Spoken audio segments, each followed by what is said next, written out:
আমরা পরীক্ষা করব হচ্ছে যে ডলফিন ডেইরির দুধের পরীক্ষা। ডলফিন ডেইরি আমাদেরকে প্রতিনিয়ত কীরকম দুধ দেয়, আমরা কীরকম দুধ খাই, সেই দুধের পরীক্ষা করব এবং অজান্তেই ডলফিন ডেইরিকে না জানিয়েই।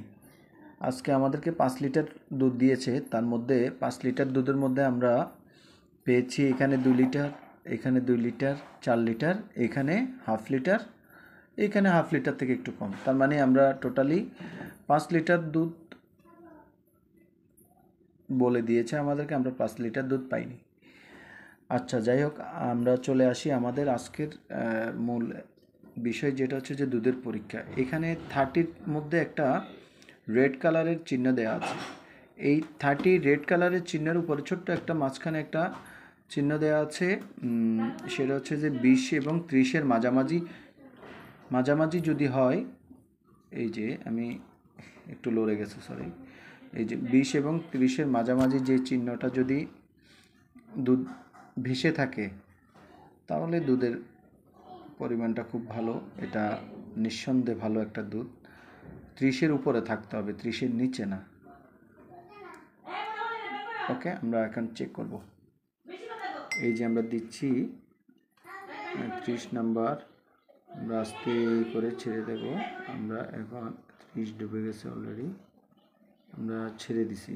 হ্যাঁ, দেখেন, দেখা যাচ্ছে এখানে আমরা ছেড়ে দিছি। এটা হচ্ছে যে প্রায় 30 থেকে সামান্য পরিমাণ উপরে আছে।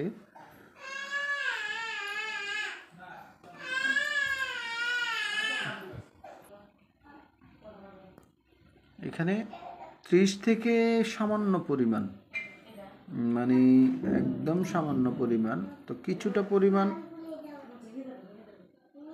একদম স্পষ্ট দেখা যাচ্ছে, কিছুটা পরিমাণ ডুবে আছে বরাবর। এই যে দাগ, রেডের একটু উপরে আছে, তার মানে মাঝামাঝি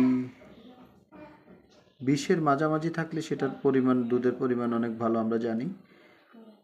তাও এখানে অলরেডি 30-এর মধ্যে বেশি আছে, তার মানে এটাও ভালো, এটাও দুধের ইয়েটা খাঁটি, যেটাকে আমরা বলি, প্রায় কাছাকাছি।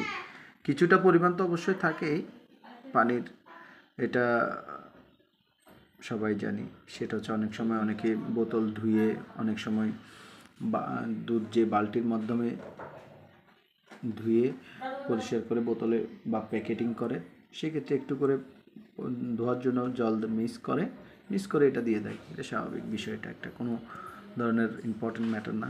সেক্ষেত্রে সেটাই হয়তো বা এখানে দেখাচ্ছে। ঠিক আছে, ওকে, থ্যাংক ইউ। আরেকদিন আরেকটা ভিডিও বানাবো।